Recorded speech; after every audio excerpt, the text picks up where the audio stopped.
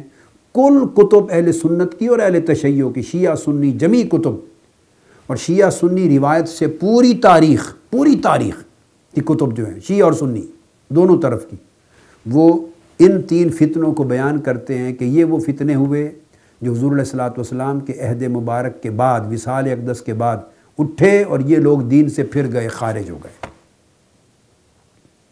تو ان طبقات کے تعین میں تو اختلاف ہی کوئی نہیں، نہ سنی اور نہ شیعہ کتب میں۔ اب اختلاف دوسرے طبقے کے تعین پر ہو سکتا ہے، جو شیعہ اور سنی کتب کے درمیان یا 2 مکاتب فکر میں پایا جاتا ہے، اس کا تعین کرنا ہے۔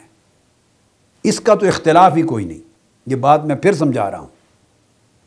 کسی شیعہ کتاب، تاریخ کی کتاب کو اٹھا لیں، وہ بتائیں کہ فتنہ مرتدین اٹھا، منکرین زکوٰۃ کا فتنہ اٹھا، جھوٹے مدعیان نبوت کا فتنہ اٹھا، اور سیدنا ابوبکر صدیق رضی اللہ تعالیٰ عنہ نے اپنے دور خلافت میں ان کے خلاف جہاد کیا۔ اور یہ آغاز بلکہ مسیلمہ کذاب کے خلاف تو جہاد کا آغاز آقا علیہ السلام کے آخری ایام میں، جو آپ کی مرض الوصال تھی، اس میں شروع ہو چکا تھا۔ اور اسامہ بن زید کا لشکر آقا علیہ السلام نے روانہ کیا، جو حضور علیہ السلام کے وصال کی خبر سن کے واپس ہٹا ہے، اور سیدنا صدیق اکبر رضی اللہ تعالیٰ عنہ نے تخت خلافت پر متمکن ہوتے ہی دوبارہ اسامہ بن زید کے لشکر کو روانہ کر دیا۔ مشہور واقعہ جس پر کئی صحابہ کرام نے کہا کہ یہ نوعمر ہے، 17 سال کا نوجوان، آپ اس کو سپہ سالار بنا کے نہ بھیجیں، جس پر سیدنا صدیق اکبر نے کہا کہ جس کو آقا علیہ السلام نے امارت اس لشکر کی دے دی ہے، سپہ سالاری دے دی ہے، ابو بکر کون ہوتا ہے کہ اس منصب کو تبدیل کر دے؟ یہی جائے گا، چونکہ اسے آقا علیہ السلام نے مقرر کر دیا تھا۔ میں تغییر اور تبدیلی کرنے والا نہیں ہوں۔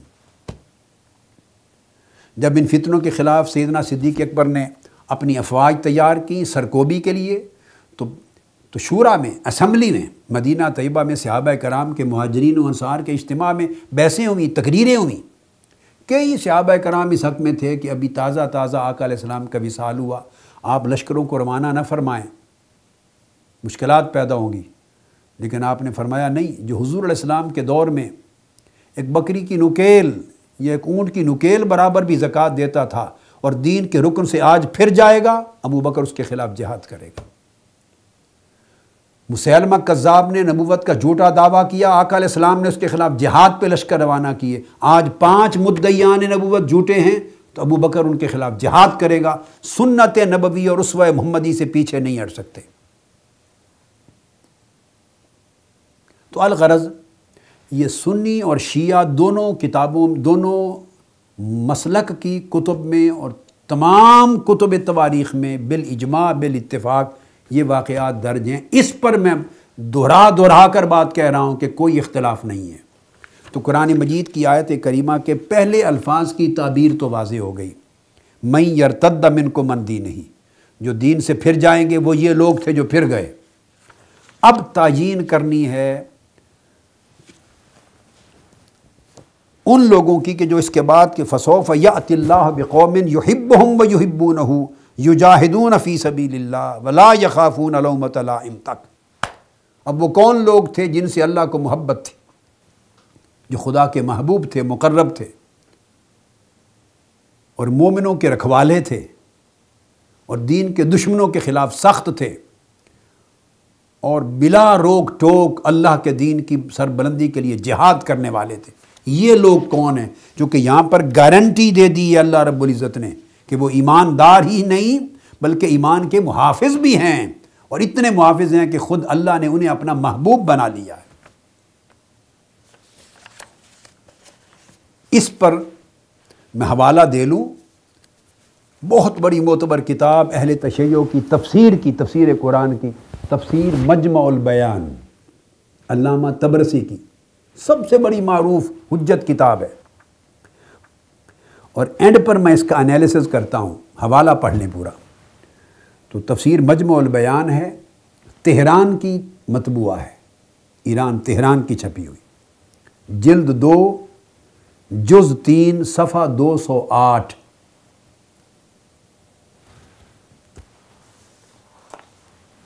اس پر علامہ طبرسی بیان کرتے ہیں، اب میں ان کی پوری عبارت پڑھ رہا ہوں۔ وہ کہتے ہیں لما بین تعالی حال المنافقین وانہم یتربصون الدوائر بالمؤمنین۔ پہلے میں ان کی عبارت پڑھ لیتا ہوں پھر ترجمہ کرتا ہوں اکٹھا تاکہ درمیان میں رکاوٹ نہ آئے۔ وعلم ان قوما منہم یرتدون بعد وفاتہ اعلم ان ذلک کائن وانہم لا ینالون امانیہم واللہ ینصر دینہ بقوم لہم واللہ ینصر دینہ بقوم لہم صفات مخصوصۃ تمیزوا بہا من بین العالمین فقال یا ایھا الذین آمنوا من یرتد منکم عن دینہ اے من یرجع منکم اے من جملتکم الی الکفر بعد اظہار الایمان فلن یضر دین اللہ شیئا فإن اللہ لا یخلا دینہ من انصار یحمونہ فسوف یأتی اللہ بقوم یحبہم ویحبونہ اے یحبہم اللہ ویحبون اللہ اذلۃ علی المؤمنین عزۃ علی الکافرین اے رحماء علی المؤمنین غلاظ شداد علی الکافرین۔ وقال ابن عباس تراہم للمؤمنین کالولد لوالدہ وکالعبد لسیدہ وہم فی الغلظۃ علی الکافرین کالسبع علی فریسۃ یجاہدون فی سبیل اللہ بالقتال لإعلاء کلمۃ اللہ وإعزاز دینہ ولا یخافون لومۃ لائم فیما یاتون من الجہاد والطاعات۔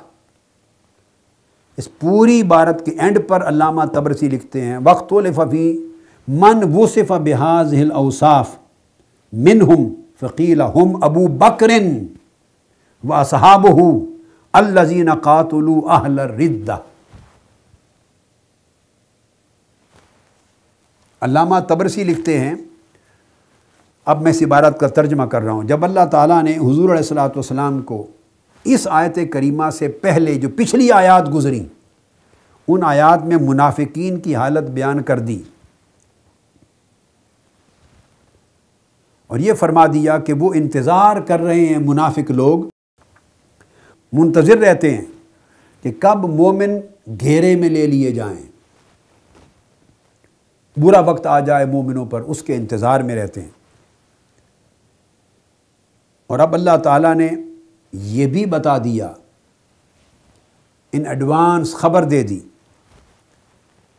کہ ان میں سے ایک قوم جن لوگوں کے اندر دین متمکن نہیں ہوا، ان میں سے ایک قوم اے میرے محبوب صلی اللہ علیہ وسلم آپ کی وفات کے بعد مرتد ہو جائے گی۔ اور یہ بھی جتلا دیا کہ ایسا ہو کر رہے گا، مرتد ہوں گے لیکن وہ اپنی خواہشات پوری ہوتی نہ دیکھ سکیں گے،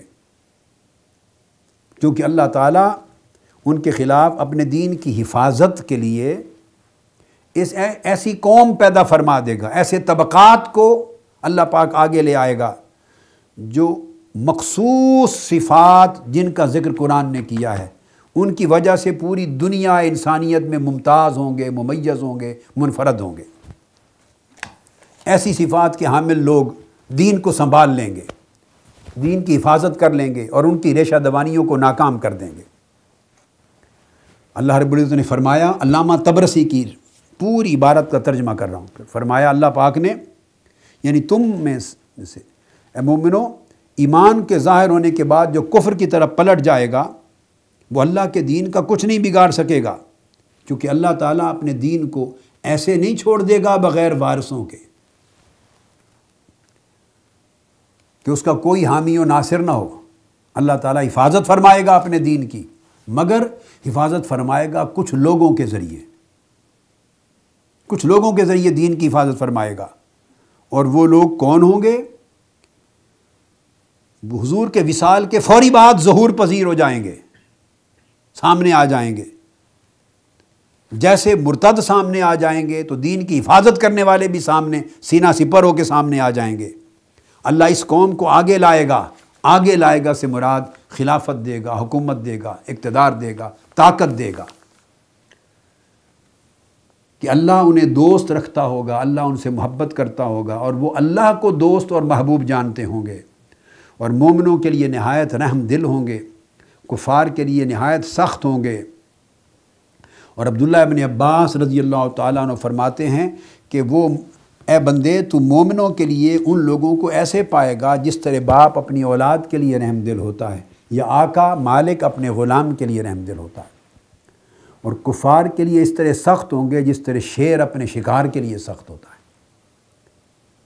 پھر یجاہدون فی سبیل اللہ میں فرماتے لکھتے ہیں، اور اللہ کے راستے میں اس کے دین کو سربلند کرنے کے لیے، اللہ کے دین کو غالب کرنے کے لیے وہ جہاد کریں گے، اور جہاد ایسا کریں گے کہ کوئی ملامت کرنے والے، روک ٹوک کرنے والے، طعن و تشنیع کرنے والے انہیں جہاد کے عزم سے روک نہیں سکیں گے، کسی کی ملامت کی پرواہ نہیں کریں گے۔ یہ بات بیان کر کے اینڈ پر وہ کہتے ہیں وہ جہاد میں اور اللہ کی طاعت میں پرواہ کیے بغیر آگے بڑھتے رہیں گے۔ کہا کہ اب اس پر مفسرین نے مختلف قول بیان کیے کہ یہ سارے اوصاف جو 6 اوصاف بیان کیے، اللہ دین کی حفاظت کے لیے ایسوں کو آگے لائے گا جن سے اللہ محبت کرے گا، وہ اللہ سے محبت کریں گے، مومنوں کے لیے نرم ہوں گے، کفار کے لیے سخت ہوں گے، جہاد کریں گے اللہ کی راہ میں دین کی حفاظت اور دفاع کے لیے، اور کسی کی ملامت کی پرواہ نہیں کریں گے۔ کہ یہ صفات جو ہیں ان کے حامل کون لوگ تھے، اس پر مختلف اقوال آئے ہیں، اور اب علامہ طبرسی کہتے ہیں سب سے پہلا قول، سب سے پہلا کہ اس کے حقدار، ان تمام تعریفوں اور صفات کے حقدار کون ہیں، وہ لکھتے ہیں کہ ہم ابو بکر و اصحابہ، سیدنا ابو بکر صدیق اور ان کے ساتھی جو تھے وہ قرآن مجید کی اس آیت کریمہ میں بیان کیے گئے ان اچھے اوصاف کے حامل اور مصداق ہیں۔ کیوں؟ الذین قاتلوا اہل الردہ، کہ ابو بکر صدیق رضی اللہ تعالیٰ عنہ کو یہ شرف نصیب ہوا کہ انہوں نے اپنے دور میں اہل ارتداد، مرتدین کے خلاف جہاد کیا، قتال کیا۔ یہ علامہ طبرسی نے پہلا قول ہی یہ بیان کیا ہے۔ اب انالیسس ذرا کرتے ہیں تھوڑا اس پوری کی پوری روایت کا جو علامہ طبرسی نے کی۔ سب سے پہلی بات تو یہ کہ اللہ تبارک و تعالیٰ نے ان کی پہلی شان یہ بیان کی کہ یہ طبقہ مرتدین کے خلاف جہاد کرے گا۔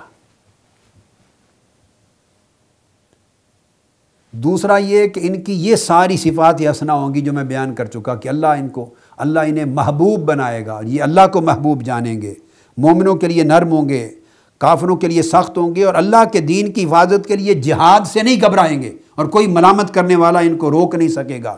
اغراض اور مقاصد دنیاوی ان کی راہ میں حائل نہیں ہو سکیں گے۔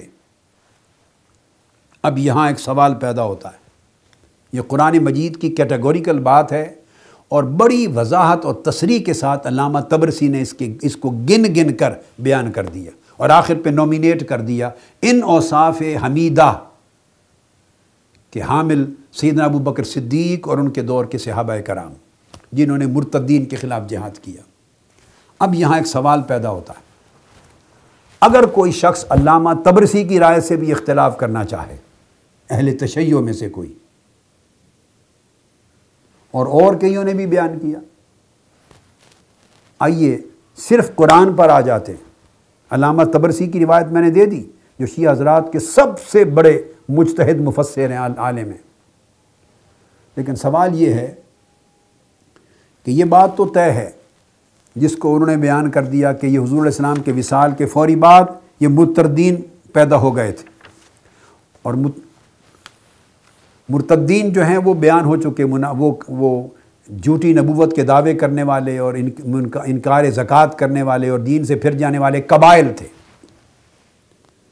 اب اس کے بعد جو 6 صفات کے حامل طبقہ اللہ نے بیان کیا، علامہ طبرسی کی بات تو آ گئی آپ کے سامنے، ایک طرف رکھ دیں۔ اب میرا ایک سوال ہے ان ذہنوں سے جو عدل کے حامل ہیں، جن کی طبیعتوں میں عدل ہے، حق کے متلاشی ہیں، اپنے ایمانداری اور دیانتداری سے سوچئے، غیر جانبداری کے ساتھ سوچئے کہ مرتدین تو یہ ہو گئے دین سے پھرنے والے جنہوں نے جھوٹا دعویٰ نبوت کیا، زکوٰۃ کا انکار کیا اور قبائل دین کو چھوڑ گئے۔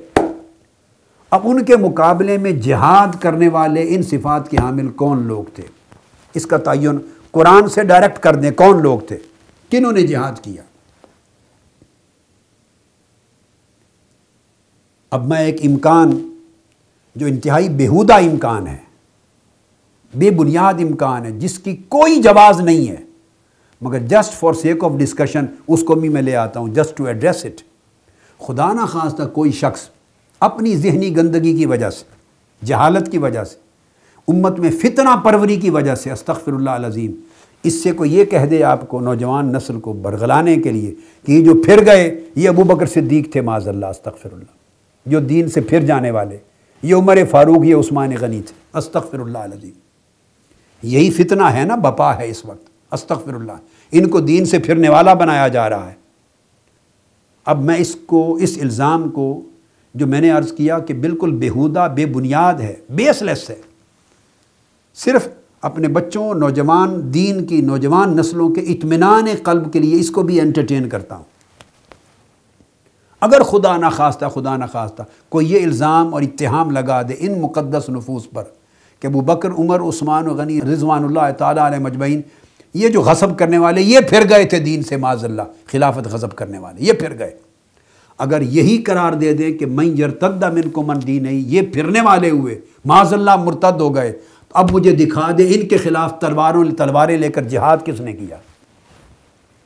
اگر یہ پھر گئے تو ان کے خلاف جہاد کرنے والی جماعت بھی ہونی چاہیے کہ اللہ نے فرمایا فَسَوْفَ يَأْتِ اللَّهُ بِقَوْمٍ، پھر اللہ ان کے خاتمے کے لیے، ان کی فتنہ پروری کو ختم کرنے کے لیے اللہ اپنے محبوبوں کی جماعت کو اوپر لائے گا جن سے اللہ محبت کرے گا، اور شرط لگائی یجاہدون فی سبیل اللہ، چپ کر کے نہیں بیٹھیں گے، کوئی حکمت، کوئی مصلحت آڑے نہیں آئے گی، جہاد کریں گے میدان میں نکل کر ان کے خاتمے کے لیے، یہ قرآن نے بیان کیا۔ اگر معاذ اللہ یہ لوگ صحابہ کرام، خلفائے راشدین، استغفر اللہ، نقل کفر نہ باشد، سمجھانے کے لیے کہہ رہا ہوں، اگر ان کو یہ سمجھ لیا جائے معاذ اللہ یہ وہ لوگ تھے جو دین سے پھر گئے، تو پھر دوسرا طبقہ مجھے دکھا دیجئے تلواریں لے کر ان کے خلاف میدان جہاد میں کون نکلا؟ کس نے ان کے خلاف جہاد کیا؟ اگر ان کو پھرا ہوا مانا جائے دین سے تو اللہ کا پورا وعدہ جھوٹا ہو جاتا ہے۔ مولا علی شیر خدا تو ایک دن تلوار لے کے ان کے خلاف نہیں نکلے، حسن اور حسین ان کے ساتھ مل کے ان کے خلاف تو نہیں نکلے، وہ تو سیدنا صدیق اکبر کے ہاتھ پر بیعت کی انہوں نے۔ قرآن کہتا ہے جہاد کریں گے، ان سے جنگ لڑیں گے۔ سیدنا صدیق اکبر کے دست اقدس پہ انہوں نے بیعت کی۔ حضرت علی نے تو ان کے خلاف جہاد نہیں کیا، وہ تو مشیر رہے، انہوں نے تو سیدنا فاروق اعظم کے دست اقدس پر بیعت کی، خلافت کی، مشیر رہے۔ سیدنا عثمان غنی کے دست اقدس پر بیعت کی، مشیر رہے۔ سیدنا فاروق اعظم نے جو 6 رکنی کمیٹی بنائی تھی نئے خلیفہ کے انتخاب کے، اس کے ممبر تھے۔ تو وہ جو قرآن نے کہا تھا کہ پھر ان کے خاتمے کے لیے ایسی قوم کو لاؤں گا محبوبوں کی جو تلواریں لے کے نکلیں گے، جہاد کریں گے، اور کوئی کسی آر دلانے والے کی آر انہیں آڑے نہیں آئے گی، کوئی حکمت، کوئی مصلحت انہیں نہیں روکے گی جہاد سے، حق کو سر بلند کرنے کے لیے میدان میں اتر کے لڑیں گے۔ پھر وہ طبقہ کون سا ہے بتا دیجئے۔ اب یہ چیز irrelevant ہوگی اگر کوئی کہے کہ حضرت علی شیر خدا نے مجبوراً بیعت کر لی تھی، یا کوئی طبقہ کہے کہ حکمتاً اور مصلحتاً بیعت کر لی تھی تاکہ امت میں تفرقہ نہ ہو، دین میں پھوٹ نہ پڑے۔ یہ جو بھی توجیہ آپ کر لیں میں ایکسیپٹ کر کے اسی سوال پر پھر بات کو لے آؤں گا، خواہ مجبوراً کی، جو کہ جائز نہیں ہے کہنا۔ الگ اس موضوع پر میں الگ آؤں گا انشاءاللہ تعالی، سمجھاؤں گا، یہ تہمتیں غلط ہیں، لیکن اس وقت just to entertain these different kind of ideas میں لے رہا ہوں۔ اگر مجبوراً بھی کر لی تو بیعت کر لی تو وہ ساتھ ہی رہے نا، انہوں نے جہاد تو نہیں کیا پھر ان کے خلاف۔ اگر حکمتاً اور مصلحتاً بیعت کر لی، بھلے یہ کہہ دیں، تو تب بھی ان کے ساتھ رہے۔ وہ یجاہدون فی سبیل اللہ والے کہاں گئے؟ وہ تو تھا کہ تلواریں لے کر ان کے خلاف جہاد کریں گے۔ امت کو تفرقہ اور فتنہ سے بچانے کے لیے بالفرض اگر خدا نخواستہ بیعت کر لی، محض اس خیال سے، نیک خیال ہے کہ امت میں تفرقہ نہ ہو، فتنہ نہ پڑے، اچھا آئیڈیا ہے، اچھی نیت ہے، یہ برا نہیں ہے، اسی سے وجہ سے کر لی، تب بھی بیعت کر لی، جہاد تو نہیں کیا ان کے خلاف۔ اور اگر رضا و رغبت سے بیعت کر لی، اپنی حکمت کے ساتھ سوچ کر، حق سمجھ کر، بہتری سمجھی دین کی، اسی میں بیعت کر لی رضا و رغبت سے، تب بھی بیعت کر لی۔ آپ دیکھیں جو امکان چاہیں لے لیں، جو توجیہ چاہیں لے لیں بیعت کی، جو چاہیں کر لیں، بہر صورت انہوں نے تلوار تو نہیں اٹھائی ابو بکر کے خلاف رضی اللہ عنہ، عمر کے خلاف رضی اللہ تعالیٰ عنہ، عثمان غنی کے خلاف رضی اللہ تعالیٰ عنہ، خلفائے ثلاثہ کے خلاف مولا علی شیر خدا نے تلوار نہیں اٹھائی۔ یجاہدون فی سبیل اللہ کے مصداق نہیں بنے ان کے خلاف، لا یخافون لومۃ لائم کے مصداق یہاں پر نہیں بنے۔ تو جب انہوں نے تلوار نہیں اٹھائی، ان کے خلاف جہاد نہیں کیا، تو بتائیے پھر وہ لوگ کہاں گئے؟ اگر ابو بکر، عمر و عثمان رضوان اللہ تعالیٰ علیہ مجمعین، ان خلفائے ثلاثہ کو معاذ اللہ اگر کوئی شخص بدباطن اپنی ذہنی پراگندگی کی وجہ سے، امت کے نوجوانوں کو بہکانے ورغلانے کے خیال سے، امت میں تفرقہ اور پھوٹ ڈالنے کے خیال سے، یا اپنی جہالت کی وجہ سے، یا اپنے پیٹ کا دھندا چلانے کی وجہ سے، میں نے کہا تھا، یہ بار بار عرض کیا، لڑائی ہے تو کمائی ہے، یاد رکھ لیں بچے، لڑائی ہے تو کمائی، لڑائی بغرض کمائی کی وجہ سے۔ جو لوگ یہ باور کرانا چاہتے ہیں کہ معاذ اللہ ابو بکر، عمر و عثمان رضوان اللہ تعالیٰ علیہ مجمعین دین سے پھر گئے، مرتد ہو گئے، اور قرآن مجید کی آیت کہہ رہی ہے اگر جو مرتد ہوں گے آپ کے بعد تو ان کے خلاف تلواریں لے کر نکل کر اللہ کی رضا کے لیے، دین کی حفاظت کے لیے، دین کی قدریں بچانے کے لیے تلواریں لے کے نکلنے والے بھی ہوں گے۔ اگر یہ معاذ اللہ دین سے نکل گئے تھے، مرتد ہو گئے تھے، دین چھوڑ گئے تھے، غاصب ہو گئے تھے، تو مولا علی شیر خدا کا ایٹ دا سیم ٹائم صحابہ کرام کی جماعت کو لے کر، بنی ہاشم اور اہل بیت اطہار کی جماعت کو لے کر جتنے لوگ بھی ہوتے وہ شیر خدا تھے، ملائکہ بھی ان کے ساتھ آ جاتے، آسمان سے اتر آتے، انہیں کیا کھٹکا تھا؟ اگر یہ دین سے پھر گئے تھے اور قابض ہو گئے تھے تخت حکومت پر دین کو نقصان پہنچانے کے لیے، دین کی تعبیر کو بدلنے کے لیے، دین کی تعلیمات کا راہ چینج کرنے کے لیے، اگر یہ معاذ اللہ من یرتد منکم عن دینہ کے مصداق تھے، تو مولا علی شیر خدا کا فرض تھا کہ وہ یجاہدون فی سبیل اللہ پر عمل کرتے ہوئے تلوار لے کر میدان میں نکل آتے، وہ بیعت نہ کرتے حکمتاً یا مصلحتاً یا مجبوراً یا رغبتاً، کسی لحاظ سے بھی بیعت کی بجائے تلوار سے جنگ کرتے، فاروق اعظم سے لڑتے، عثمان غنی سے لڑ کے ان کے مشیر نہ بنتے۔ 25 سال ان کے ساتھ رہے مولا علی شیر خدا، جنگ نہیں کی، ان کو مشورے دیتے رہے، ان کے دور میں ذمہ داریاں نبھاتے رہے۔ 25 سال، 2.5 سال سیدنا صدیق اکبر کے، 10 سال سیدنا فاروق اعظم کے، 12.5 سال سیدنا عثمان غنی کے، 10 سال سیدنا فاروق اعظم کے، 22.5 سال، 2.5 سال سیدنا صدیق اکبر کے، 25 سال مولا علی شیر خدا 25 سالوں میں ایک دن تلوار لے کر یجاہدون فی سبیل اللہ لا یخافون لومۃ لائم کی عملی تصویر بنتے ہوئے ہمیں نظر نہیں آتے۔ اگر یہ دین سے پھرنے والے لوگ تھے، اگر بعض لوگوں کا یہ کہنا ورغلانا فتنہ پروری کرنا سچ ہے کہ یہ دین کو چھوڑ گئے مرتد ہو گئے، اس پر قرآن کی آیت کا اطلاق ہوتا ہے، اگر یہ دین سے نکل گئے تو مولا علی شیر خدا کس جگہ کھڑے ہیں؟ وہ دین سے نکلنے والوں کے ساتھی ہیں، ان کے معاون ہیں، ان کے ہاتھوں پر مجبوراً بیعت کرنے والے ہیں۔ تو علی علی نہ رہا، وہ شیر خدا نہ رہا، وہ مولا علی مشکل کشا نہ رہا، وہ لا سیف الا ذوالفقار نہ رہا، وہ یجاہدون فی سبیل اللہ کا مصداق نہ رہا، وہ لا یخافون لومۃ لائم کا حقدار نہ رہا۔ کیسی باتیں سوچتے ہیں، ذرا سوچئے۔ ان خلفائے ثلاثہ پہ تان کر کے مولا علی شیر خدا کی جسد اقدس کو اور ان کی ولایت کو اور ان کی عظمت کردار کو آپ چھل نہیں کر رہے ہیں، مولا علی شیر خدا کی ہستی کو مشکوک بنا رہے ہیں۔ کیسی وفاداری ہے علی شیر خدا سے! یہ وہ علی شیر خدا ہیں، آپ دیکھیے، جب کسی چیز کو حق نہیں سمجھا تو ود ڈرا نہیں کیا۔ آپ دیکھیے 25 سال ان کو حق سمجھا تو ساتھ رہے۔ جب مولا علی شیر خدا کا دور آیا تو حضرت معاویہ نے آپ کی خلافت کو تسلیم نہیں کیا، شام میں اپنی حکومت کا اعلان کیا، مولا علی شیر خدا تلواریں لے کر صفین میں میدان میں آ گئے۔ یہ وہ علی شیر خدا ہے۔ اگر وہاں تلوار اٹھا کر جنگ کرنے سے نہیں گھبرائے تو ابو بکر، عمر اور عثمان رضوان اللہ تعالی علیہ مجمعین ان کے خلاف جنگ کرنے سے کیوں گھبرائے؟ یا کیوں چپ رہے؟ یا کون سی مصلحت؟ اگر مصلحت ادھر تھی تو اس وقت کیوں نہیں تھی مصلحت؟ ان کو شام میں حکومت کرنے دیتے، خود مدینہ، حجاز، کوفہ جہاں جاتی خلافت اسلامیہ برقرار رہتی، ادھر کیوں جنگیں کی؟ خوارج کے خلاف کیوں جنگیں کی؟ اس لیے کہ مولا علی شیر خدا کا منصب یہ تھا کہ حق کا احقاق کرنا ہے، باطل کے سامنے نہیں دبنا۔ تو جب مولا علی شیر خدا رضی اللہ تعالیٰ عنہ 25 سال ان کے خلاف تلوار نہیں اٹھاتے تو قرآن مجید کی اس آیت کریمہ کے تحت کیا یہ بات جائز بنتی ہے تصور کرنا کہ معاذ اللہ یہ ناحق تھے یا ظالم تھے یا غاصب تھے یا جابر تھے یا دین کے خلاف تھے یا دین سے نکل گئے تھے معاذ اللہ، یا منافق تھے یا مرتد ہو گئے تھے؟ استغفر اللہ العظیم۔ کیونکہ جتنے الزام لگائیں گے ہر الزام کا تیر ان سے ہوتا ہوا مولا علی شیر خدا کو جا کے لگے گا۔ یہ قرآن مجید کی آیت پر بات کر رہا ہوں، اور وجہ یہ ہے کہ مولا علی شیر خدا فرماتے ہیں کہ میں کسی طاقتور سے ڈرنے والا نہیں ہوں۔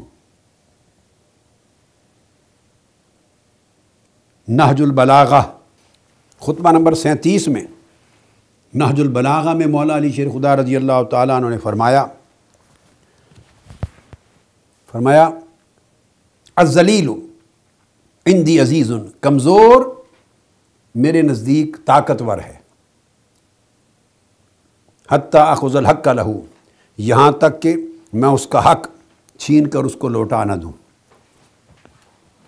والقوی عندی ضعیف، اور طاقتور میرے نزدیک کمزور ہے، حتی اخذ الحق منہ، جب تک اس کا چھینا ہوا حق میں اس سے واپس نہ لے لوں، حقدار کو نہ دے دوں۔ یہ ہے مولا علی شیر خدا۔ فرماتے ہیں الذلیل عندی عزیز، کمزور سے کمزور شخص بھی میرے نزدیک طاقتور ہے، حتیٰ آخذ الحق لہو، جب تک کہ اس کا حق اس کے لیے لے نہ لوں، والقوی عندی ضعیف، اور بڑے سے بڑا طاقتور قوت والا میرے نزدیک کمزور ہے، چونکہ میں مولا علی شیر خدا ہوں، لا سیف الا ذوالفقار ہوں، کمزور ہے۔ حتیٰ آخذ الحق منہ، حتیٰ کہ چھینا ہوا حق اس سے واپس چھین نہ لوں۔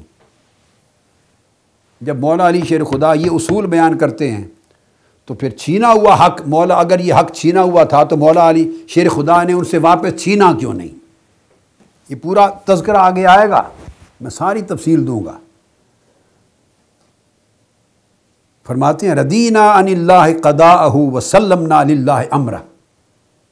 ابو بکر صدیق، فاروق اعظم اور علی شیر خدا اور عثمان غنی رضی اللہ تعالیٰ عنہ، یہ خطبہ آپ نے دیا ہے حضرت صدیق اکبر رضی اللہ تعالیٰ عنہ کے دست اقدس پر بیعت کرتے وقت، ان کی بیعت سے پہلے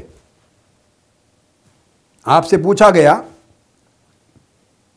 یعنی حوالہ ان کی بیعت کے وقت کا دیا جا رہا ہے، پوچھا آپ کے دور خلافت میں پوچھا گیا تھا آپ سے، جب آپ خلیفۃ المسلمین تھے اس وقت ان سے پوچھا گیا تھا۔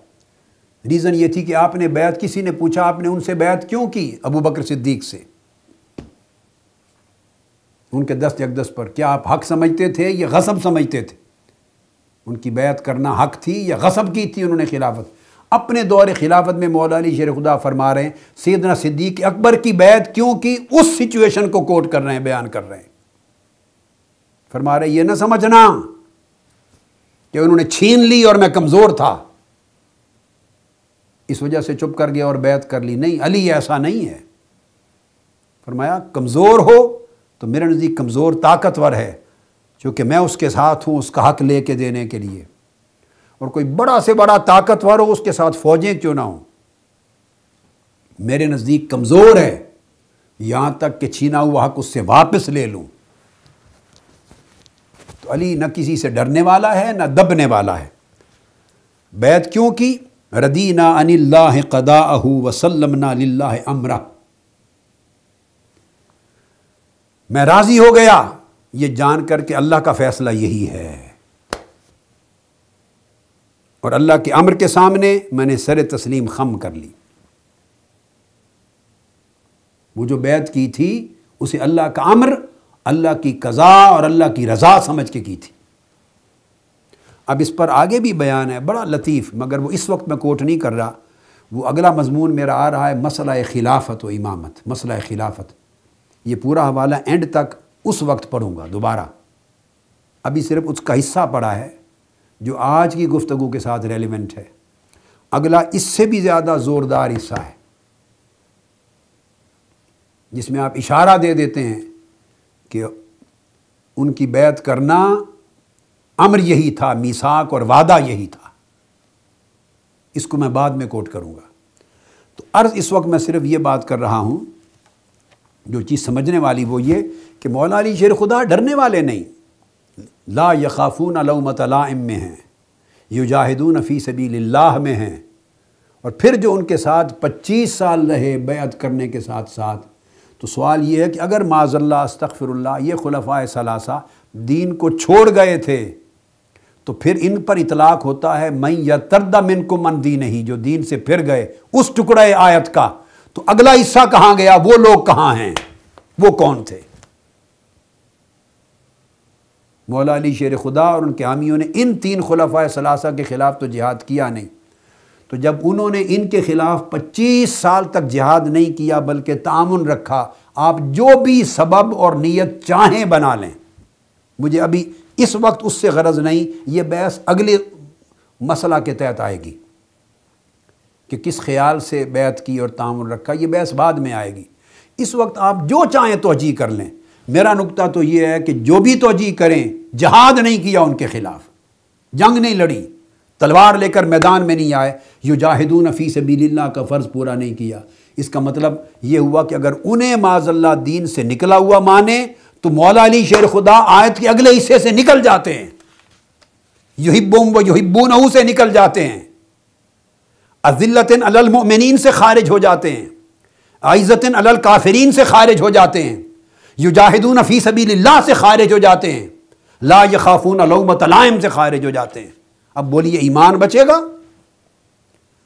اگر حضرت ابو بکر، عمر اور عثمان کو من یرتد منکم عن دینہ دین سے خارج کریں تو مولا علی شیر خدا 6 کی 6 قرآن کی صفتوں سے خارج ہو جاتے ہیں۔ استغفر اللہ العظیم۔ تو پھر بولیے آپ سارا ہی صفایا کرنا چاہتے ہیں ایمان کا؟ نہ ادھر ایمان بچا نہ ادھر ایمان بچا۔ لہذا توبہ کرنی چاہیے ایسی پراگندگی پر مبنی خیالات سے۔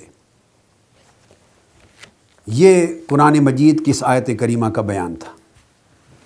اب ایک اور آیت کریمہ ہے اور اس کی تفسیر کوٹ کر رہا ہوں سیدنا امام محمد باقر علیہ السلام سے، اور وہ روایت کرتے ہیں امیر المومنین سیدنا علی المرتضیٰ علیہ السلام سے۔ اگلا حوالہ دے رہا ہوں تفسیر صافی، شیعہ حضرات کی بڑی معتبر کتاب تفسیر صافی،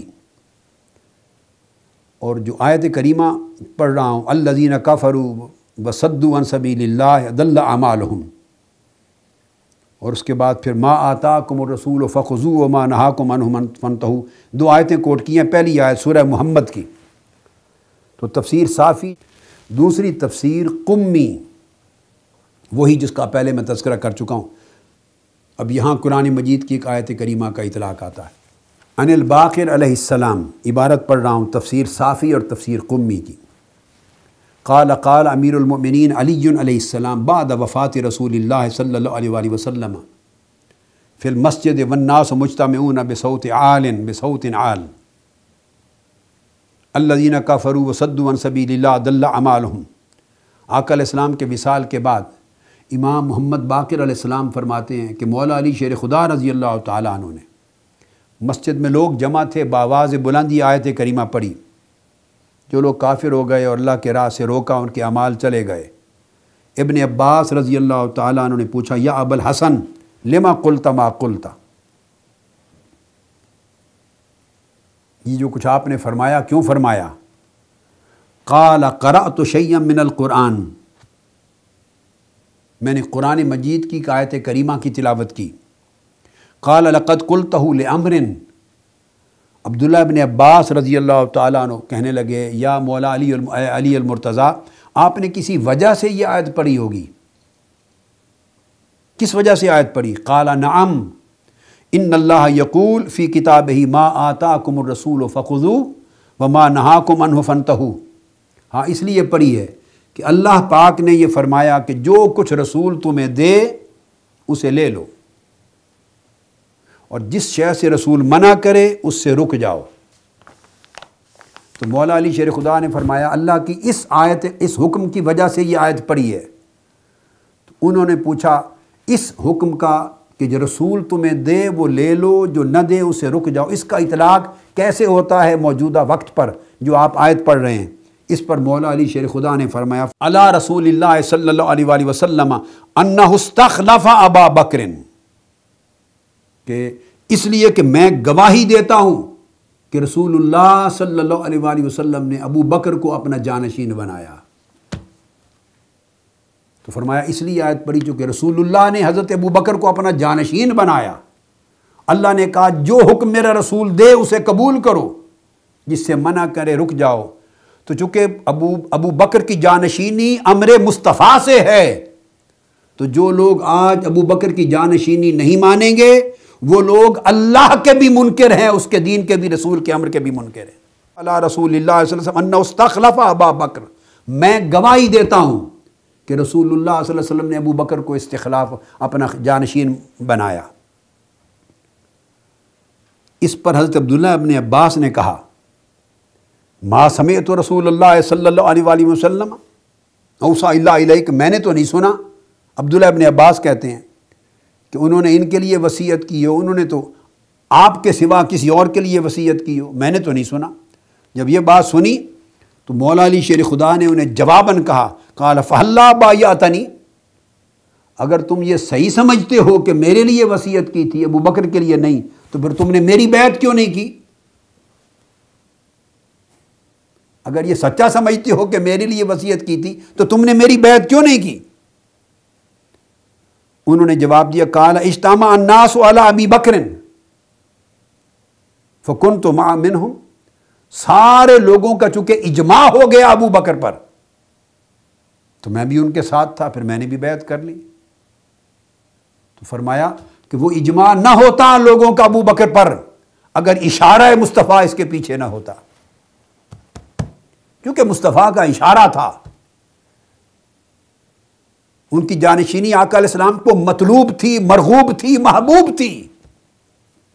آگے بیان آئے گا، آپ کے ایک اور خطبے کا ذکر آئے گا جس میں ذکر کریں گے یہی وجہ ہے کہ آپ کو اپنے آخری ایام میں سب صحابہ پر نماز کے لیے امام مقرر کر دیا تھا۔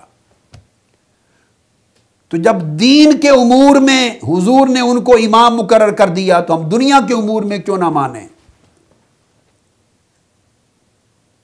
یہ اس آیت کریمہ کی تفسیر فرما رہے ہیں امام باقر علیہ السلام، مولا علی شیر خدا رضی اللہ تعالیٰ عنہ کے حوالے سے، اور لفظ ہیں نشہد، ہم گواہی دیتے ہیں۔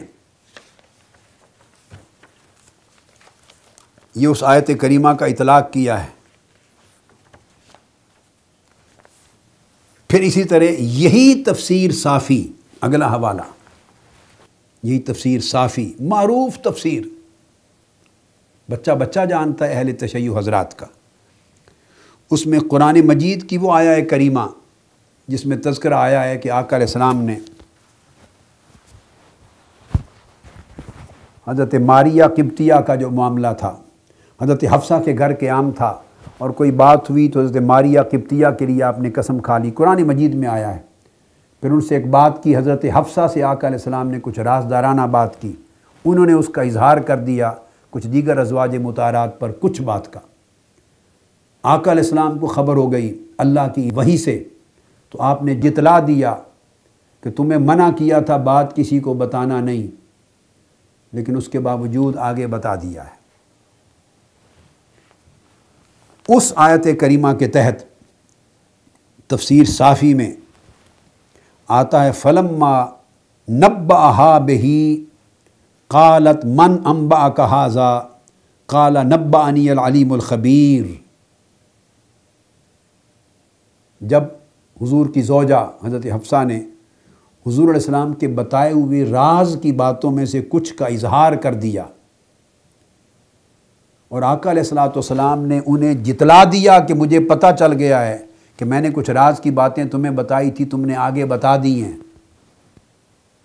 قالت من انبأک ھذا، انہوں نے پوچھا یا رسول اللہ آپ کو کس نے خبر دی کہ میں نے آگے یہ بات بتا دی ہے؟ قال نبأنی العلیم الخبیر، مجھے علیم و خبیر رب نے اطلاع کر دی کہ تم نے میری بتائی ہوئی راز کی باتیں کچھ ازواج مطہرات میں اگر افشا کر دی۔ اس آیت کریمہ کی تفسیر میں علامہ صافی تفسیر صافی میں علامہ قمی کا حوالہ دیتے ہیں، تو دونوں مفسر ہو گئے، صافی بھی اور قمی بھی۔ تو قمی کہتے ہیں کان سبب نزولہا ان رسول اللہ صلی اللہ علیہ وسلم کان فی بعض بیوت نسائہ وکانت ماریۃ القبطیہ تکون معہ تخدمہ، ازواج مطہرات میں سے بات، اور وہ حضرت حفصہ رضی اللہ تعالیٰ عنہ ان کا گھر تھا، ان کے گھر ان کی باری رہے تھے، اور حضرت ماریہ قبطیہ بھی تھی خدمت کے لیے۔ یہ وہ واقعہ بیان کرتے ہیں علامہ قمی۔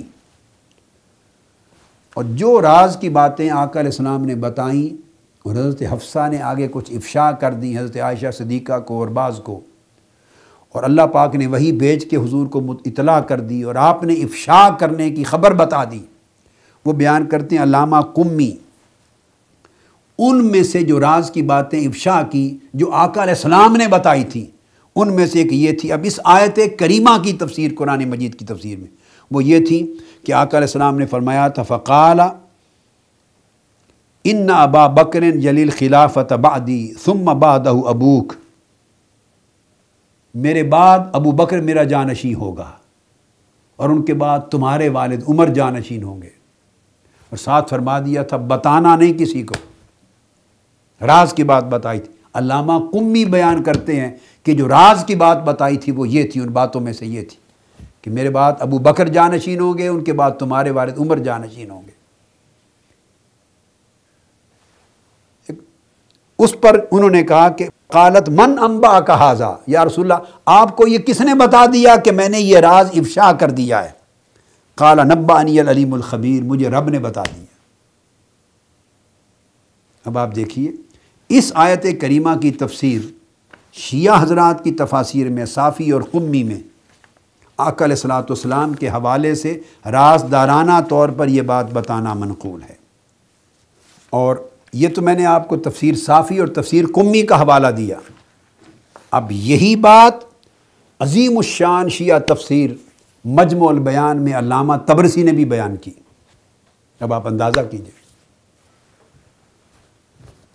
سورہ تحریم کی یہ آیت نمبر 3 علامہ طبرسی اس میں بیان کرتے ہیں، وہی آیت اذا اسر النبی الی بعض ازواجہ حدیثا فلما نبأت بہ وأظہرہ اللہ علیہ عرف بعضہ وأعرض عن بعض فلما نبأہا بہ قالت من انبأک ھذا قال نبأنی العلیم الخبیر، یہی آیت کریمہ۔ تو علامہ طبرسی بیان کرتے ہیں، حوالہ لے لیجئے شیخ ابو علی فضل بن حسن طبرسی، وہی، اور 548 ہجری ہے ان کی وفات کی، 548، مجموع البیان جلد 10 صفحہ 472،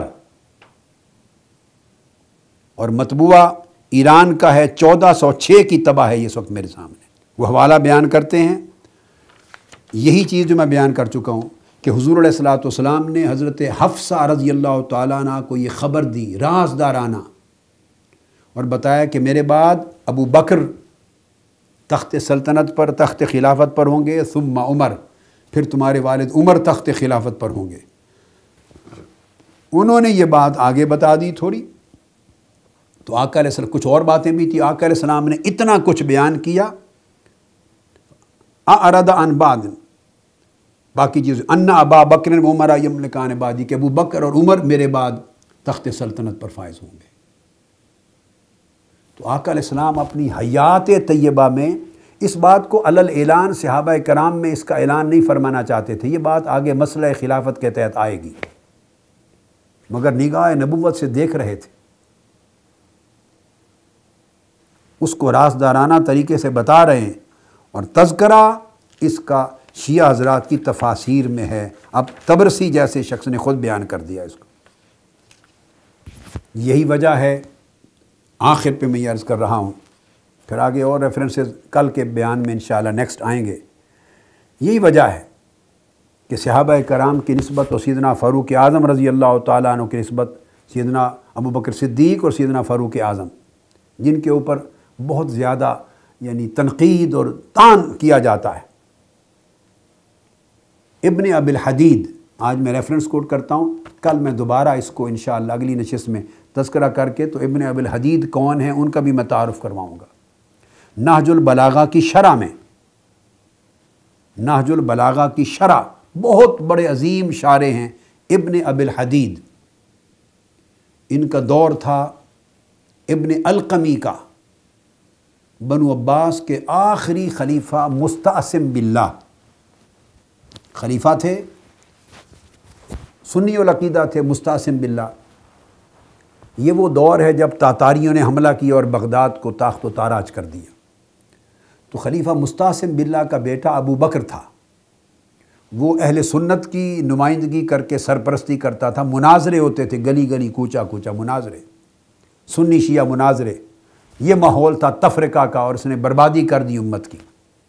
ابو بکر اہل سنت کی کرتا تھا قیادت، اور ابن القمی وزیر اعظم تھا خلیفہ مستعصم باللہ کا، یہ خود شیعہ حضرات کی، شیعہ لوگوں کی قیادت کرتا تھا، سرپرستی کرتے تھے، اسپانسرشپ کرتے تھے، شہ دیتے تھے، وہ ابو بکر خلیفہ مستعصم باللہ کا اور یہ ابن القمی وزیر اعظم۔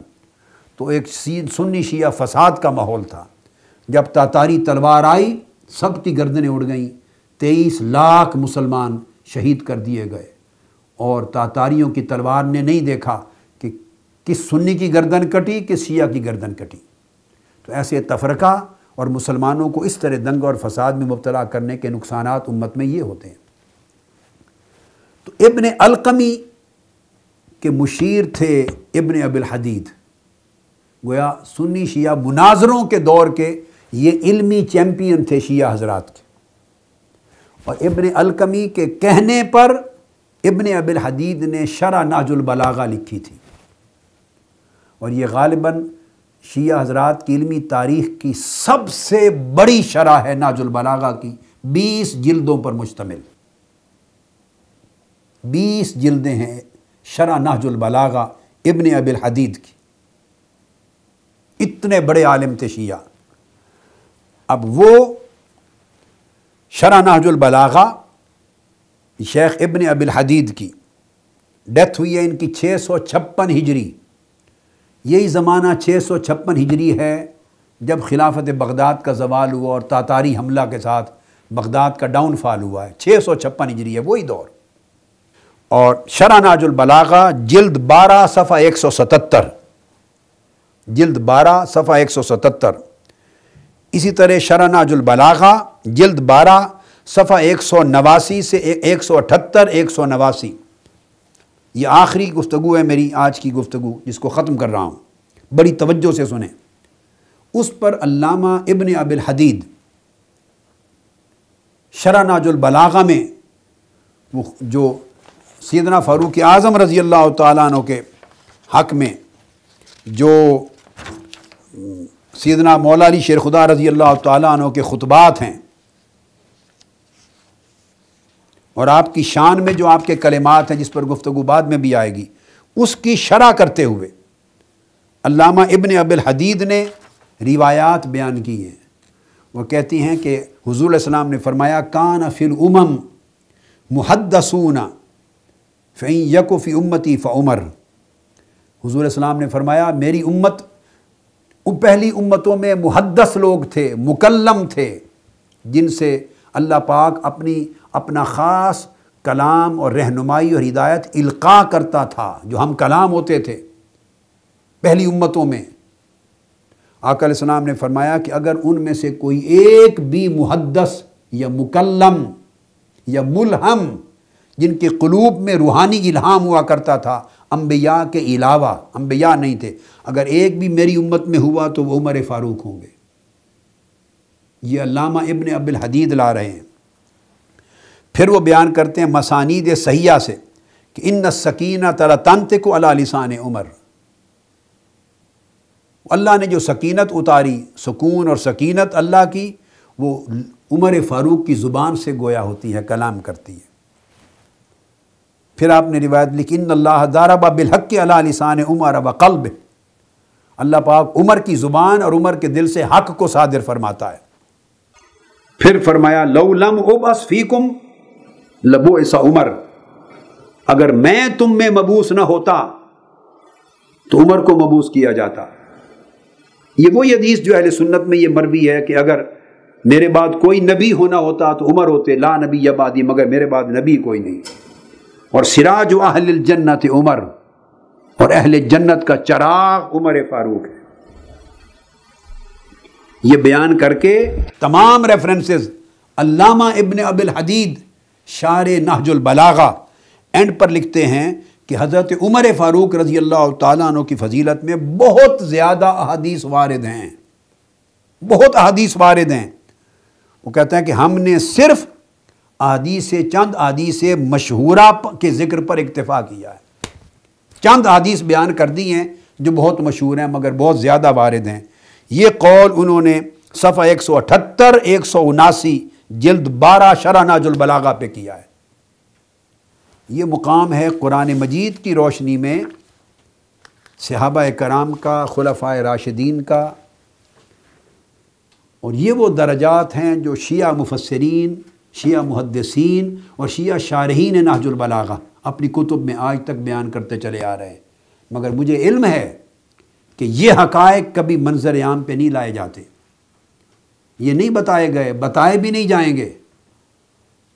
اگر یہ بتائے جاتے تو امت میں آج تفرقہ کی یہ انتہا نہ ہوتی، ایک دوسرے پر طعن و تشنیع کی اور گالی گلوچ کی اس طرح تیر اندازی نہ ہوتی، لوگ دست و گریباں نہ ہوتے، ایک دوسرے کی عزتوں پر اور صحابہ کرام پر یوں کیچڑ الزام اور اتہام کے نہ اچھال ڈالے جا رہے ہوتے۔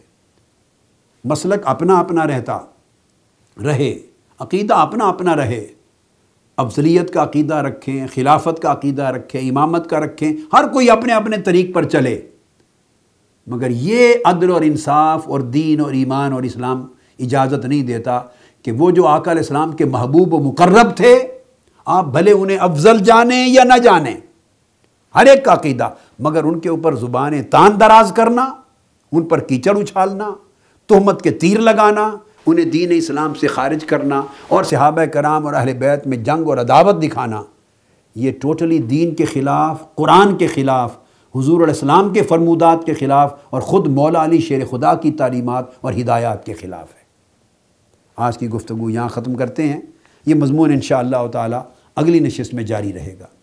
وما علینا الا البلاغ، والسلام علیکم ورحمۃ اللہ وبرکاتہ۔